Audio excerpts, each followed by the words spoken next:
ونضع الموازين القسط ليوم القيامة فلا تظلم نفس شيئا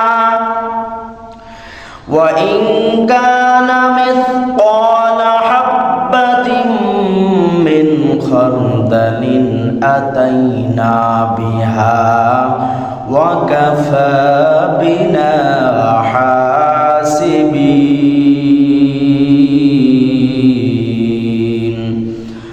মহান আল্লাহ রাব্বুল আলামিন বলেন, কাল কঠিন কিয়ামতের মাঠে আমি রব ইনসাফের মানদণ্ড প্রতিষ্ঠিত করব। কারোর প্রতি কোনো পরিমাণ জুলুম করা হবে না। যদি সরিষার দানা পরিমাণ আমল হয় তাও আমি উপস্থিত করব, কারণ হিসাব গ্রহণকারী হিসাবে আমি নিজেই যথেষ্ট।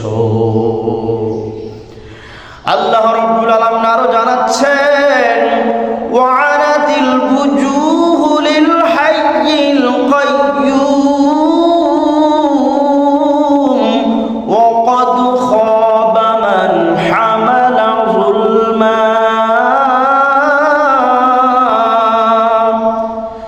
সেই চিরস্থায়ী চিরঞ্জীব রবের সামনে সমস্ত মুখমণ্ডল অবনমিত হবে, তবে সে ব্যর্থ হবে যে জুলুমের বোঝা বহন করবে। পয়গম্বর বলে, যদি কেউ কারো প্রতি কোনো পরিমাণ জুলুম করে থাকে, কারো মানহানি করে থাকে, সেজন্য ওই দিন আসার পূর্বেই মাপ চেয়ে নেয়। যেই দিন কোনো দিনার দিরহাম টাকা পয়সা চলবে না, কোনো কাজে আইবে না। জালেমের যদি নেক কাজ থাকে তাহলে মাজলুমের গুনাহ পরিমাণ কেটে নেওয়া হবে, আর যদি জালেমের উপরে কোনো নেক কাজ না থাকে, কোনো ভালো কাজ না থাকে, মাজলুমের সমস্ত গুনাহ তার উপরে চাপিয়ে দেওয়া হবে। এ কারণে মুসলমান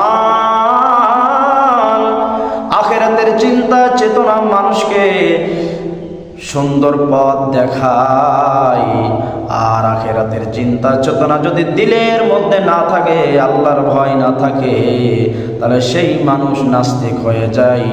আল্লাহ রাব্বুল আলামিন বলতেছেন, ওয়া ইন্নাল্লাযীনা লা ইউমিনুনা বিল আখিরাতি আনিস সিরাতি লানাকিবুন।